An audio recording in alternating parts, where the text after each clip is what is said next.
Hey Marys! What's up nerds? It's me again Ronan and welcome back to my channel!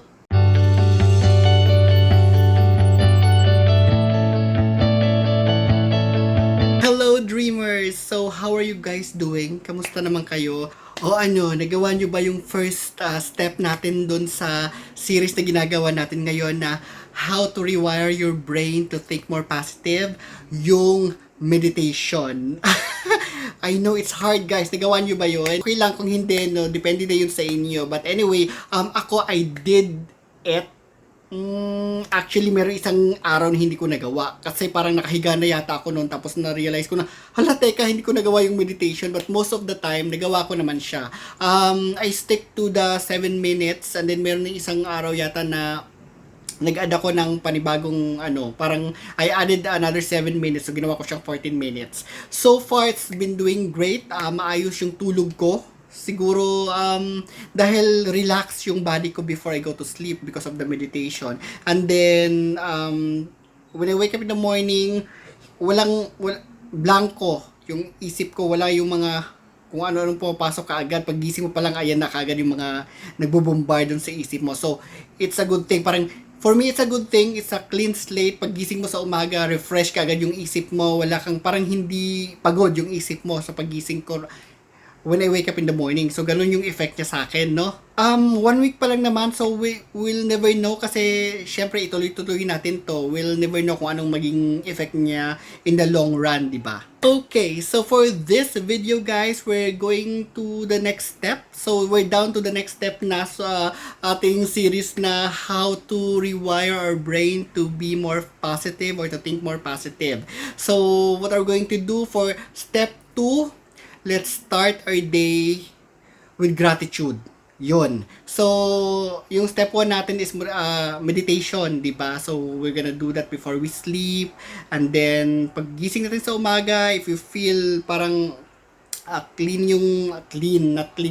yung mind natin, and then let's start our day with gratitude. So thank you. This is parang in a way isi-set natin yung mood natin in the morning. So yun yung magiging mood natin within the day. So let's start our day with grateful heart. Let's start our day with gratitude. So if you have those if you practice journaling guys, sa dati kong video before na I talk about journaling and listing parang 10 things that you're thankful for. You can actually use that, no? Depende sa inyo. You can actually use that, so at least ready na yun siya when you wake up in the morning, and then you start your day with a grateful heart, and parang the first thing that comes from your mouth is thank you, ganyan. So, thank you for today because ganyan. Thank you for this, thank you for that. So, let's start our day with a grateful heart. I know there's a lot of things to be thankful for, especially now during this pandemic times. We are alive, diba? Yun pa lang, okay na yun. I mean, yun pa lang, grateful na tayo, thankful na tayo, diba? And there's a lot of people that we are grateful for, di ba? At yung family natin, yung mga kapatid natin, yung mga anak, titos, titas, friends, di ba? And kung ano man yung circumstances ninyo, and yun. So, it's a good thing na we started positive agad. Kasi, for me, I think na gratitude invites, positive energy. So, in the morning, parang i-extend mo yung lahat yung positive energy na yun, i-extend mo in every fiber of your body, ganyan. And then the entire day, whatever it is na opportunities or mga struggles or na challenges that comes along the way, I'm sure makakaya mo yan because yung mind mo na siya, nalagyan mo na siya ng mga positivity, parang punong-puno na siya ng positivity. So kayang-kaya mo na yan, kayang-kaya mo na yung labanan, whatever negativity comes along the way. And at the same time, this is actually a good thing guys, kasi umpisa pa lang sa umaga, there are times na pagising mo pa lang sa umaga, andyan na kagad sa anxiety, di ba? Especially for some of us na nagsisimula pa lang magki-creep in sa anxiety sa kanila. Pagising pa lang sa umaga, pagod na kagad yung isip dahil hindi masyado nakatulog, andyan na kagad si anxiety kung ano-ano nang pumapasok sa isip mo. This exercise is good kasi parang pinupush mo kaagad, parang you're creating a parang a wall of gratitude in your mind na kung ano mang ibabato ni anxiety sa'yo, hindi na siya makapasok kasi andun na yung wall. And make that wall so thick, yung gratitude wall mo in your mind, make it so thick para hindi makapasok si anxiety sa'yo at hindi kanya magagambala within the day, di ba? Yun, magandang practice yun. I know it's not easy, especially pag hindi ka sanay, di ba? Pagising mo, bangon na kaagad kung ano-ano kaagad focus ka na kaagad dun sa gusto mong gawin sa araw na to, gusto mong tapusin, or kung ano man yung hindi mo natapos kagabi, ganyan. So, parang stress na kaagad yung isip mo, stress na kaagad yung mind mo. Parang iniisip mo pala yung gagawin mo, pagod ka na kaagad, di ba? So, set aside those. Start your day with gratitude. Start your day with being thankful, ganon. So, ganon. So, I practice natin yan. Actually, I've been doing that for several days na. I think not just days, but for months na, actually. Kasi I started my day with a prayer. So, it's up to you. How are you going to do it? A lot of us started our day with the prayers. And for those of us naman na hindi religious, that's okay. You can start your day with gratitude in your own way. Diba? And if you're going to start it with your prayer, then that's good. Kasi you're inviting positivity, you're inviting blessings, you're inviting wellness, diba? Kasi guys, this is not only for your body, this is also for your soul, for your mind, for your well-being. So makakatulong siya talaga, makakatulong siya sa iyo. Especially if talagang todo si anxiety pag umaga, no? Kasi actually marami sa atin na todo si anxiety pag umaga. Yung pagising mo pa lang andyan na kaagad. 'Di ba? I've experienced that before. Parang tantanan mo ako kakagising ko lang. 'Di ba? Alam niyo 'yan. For those of you na inaatake ng anxiety pag umaga, alam niyo yung sinasabi ko.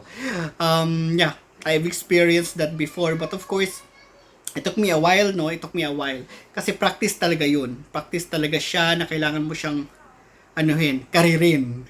So, ayun guys, let's do this. We can do this, no? Kayang-kaya natin to.